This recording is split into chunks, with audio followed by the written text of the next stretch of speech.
राधे राधे। जय श्री कृष्ण।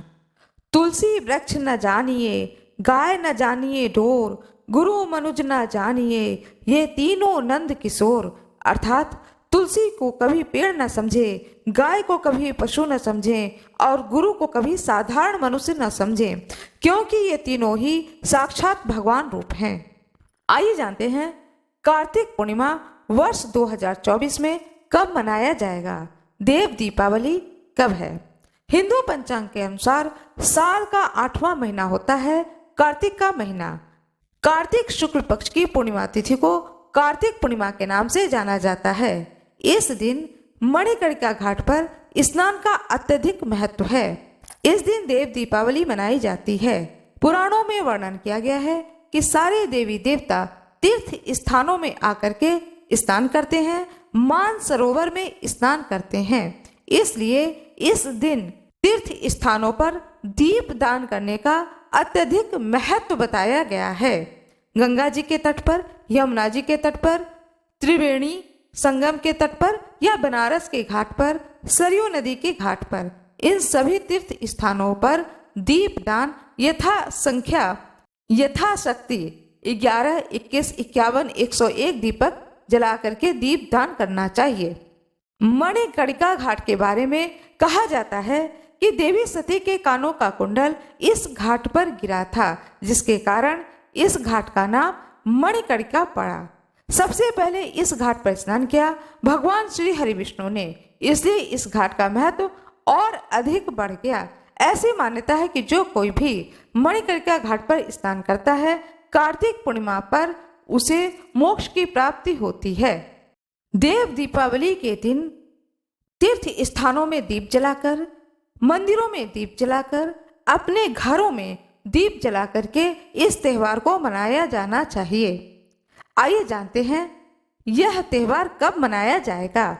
देव दीपावली का त्योहार कार्तिक पूर्णिमा का त्योहार 15 नवंबर 2024 दिन शुक्रवार को मनाया जाएगा। इस बार पूर्णिमा तिथि केवल एक दिन ही है, जो कि पड़ेगा दिन शुक्रवार को। आइए जानते हैं 15 नवंबर 2024 दिन शुक्रवार को सूर्योदय कब होगा, सूर्यास्त कब होगा और सभी मुहूर्तों के बारे में। सूर्योदय सुबह 6:44 पर, सूर्यास्त शाम 5:38 पर, ब्रह्म मुहूर्त सुबह 5:08 से 5:56 तक रहेगा। अभिजीत मुहूर्त सुबह 11:49 से 12:30 तक रहेगा। अमृत काल शाम 5:38 से शाम को 7:04 तक रहेगा। राहु काल सुबह 10:30 से 12 बजे तक रहेगा। पूर्णिमा तिथि पर कोई भी शुभ काम राहु काल में करने से बचना चाहिए। पूजा का शुभ मुहूर्त क्या रहेगा, आइए जानते हैं। 15 नवंबर को पूजा का शुभ मुहूर्त इस प्रकार से है। सुबह का पूजा शुभ मुहूर्त प्रातःकाल 5:24 से 6:40 तक रहेगा। शाम की पूजा का शुभ मुहूर्त 5:27 से 6:40 तक रहेगा। विजय मुहूर्त दोपहर 1:53 से 2:36 तक रहेगा। जो यह विजय मुहूर्त है यह बहुत ही शुभ मुहूर्त माना जाता है। इस शुभ मुहूर्त में उपाय किए जाते हैं और तुलसी विवाह का भी आप आयोजन कर सकते हैं। बहुत जगह पर एकादशी के दिन जो कोई भी तुलसी विवाह नहीं कर पाते हैं वो लोग कार्तिक पूर्णिमा के दिन विवाह उत्सव मनाते हैं। विवाह उत्सव 10 बजे से पहले मना लें तो बहुत ही शुभ रहेगा। उसके बाद आप विजय मुहूर्त पर विवाह उत्सव मनाएं तो यह और भी शुभ होता है। इसके बाद गोधूली बेला में भी कुछ स्थानों पर तुलसी विवाह किया जाता है। तुलसी जी का विवाह शालिग्राम भगवान के साथ में किया जाता है और यह एक प्रकार का उत्सव मनाया जाता है जो कि बहुत ही शुभ होता है।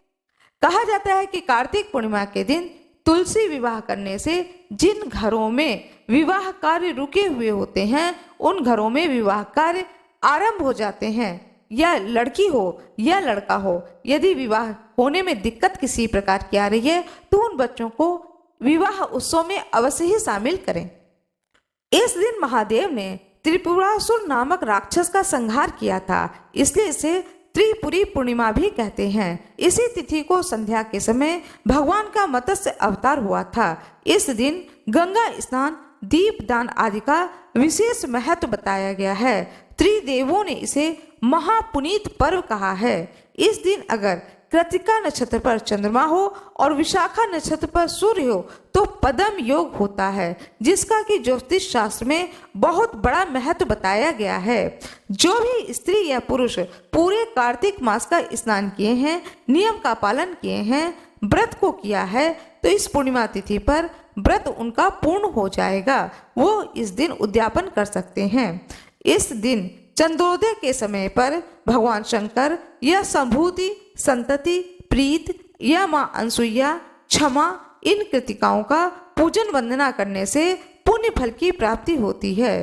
रात्रि में वृक्ष दान करने से शिवलोक की प्राप्ति होती है। चंद्रमा को अर्घ देने के बाद पूर्णिमा व्रत का समापन किया जाता है। इसलिए चंद्रोदय का समय है शाम 5:08 पर। चंद्रोदय का दर्शन करने के बाद में, चंद्रमा की पूजा करने के बाद में व्रत का पारण किया जाता है। इस दिन सिखों के प्रथम गुरु गुरु नानक का जन्म भी कार्तिक पूर्णिमा को हुआ था। अतः इस दिन गुरु नानक जयंती भी मनाई जाती है, जो कि प्रकाश पर्व के रूप में मनाया जाता है। तो आज मैं उन लोगों को वह 3 कार्य बताने जा रही हूँ कि यदि आप इन 3 कार्यों को कर लें तो पूर्णमासी व्रत के करने के बराबर पूर्ण पुण्य फल आपको प्राप्त हो जाएगा। ऐसा शास्त्रों में बताया गया है। यह मैं नहीं बता रही हूँ, शास्त्रों में जो विधान बताया गया है वह विधान मैं आप लोगों को बता रही हूँ। शास्त्रों में कहा गया है कि पूर्णिमा तिथि पर गंगा स्नान अवश्य ही करें। आपके घर के पास में गंगा जी हो, नर्मदा नदी हो, भागीरथ तीर्थ हो, जो भी इस तरह का तीर्थ स्थल है, संगम हो, इन तीर्थों में स्नान अवश्य ही करें।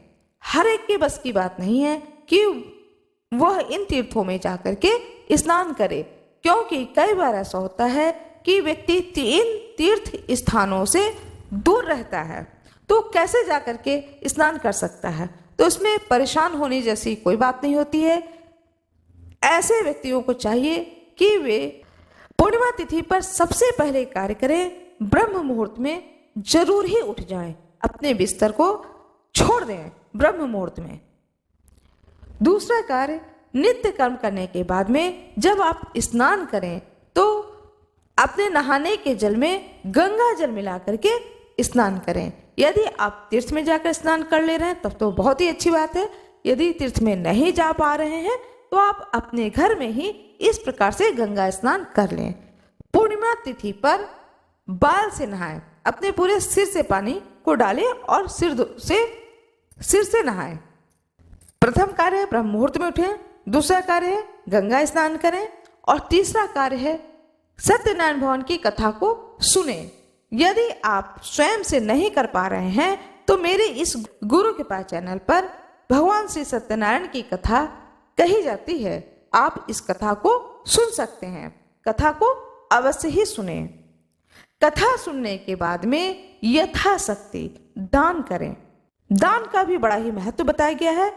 पूर्णमासी तिथि पर एक व्यक्ति के भोजन के बराबर आप अन्नदान करें, अथवा कुछ भी दक्षिणा स्वरूप ही दान करें, किसी भी ब्राह्मण को दे दें। यदि कोई ब्राह्मण ना मिले तो जरूरतमंद को दे दें, और यदि आपके पास समय ना हो तो आप उतने रुपए किसी भी मंदिर के दान पात्र में डाल दें, और जब डालें तो अपने मन से कह दें भगवान श्री सत्यनारायण से कि हे प्रभु, मैं आज पूर्णमासी तिथि पर एक व्यक्ति के भोजन के बराबर यह धन दान कर रहा हूं, जिससे कि किसी एक व्यक्ति के भोजन की प्राप्ति हो। इस प्रकार से संकल्प लेकर के आप दान अवश्य ही करें। यह 3 कार्य जो कोई भी पूर्णिमा तिथि पर करेगा, शास्त्रों में विहित है कि उसे पूर्णमासी व्रत के बराबर पुण्य फल की प्राप्ति होगी। आशा करती हूँ कि आप लोगों को यह जानकारी अच्छी लगी होगी। कृपया कमेंट बॉक्स में जय माँ लक्ष्मी अवश्य ही लिख दें।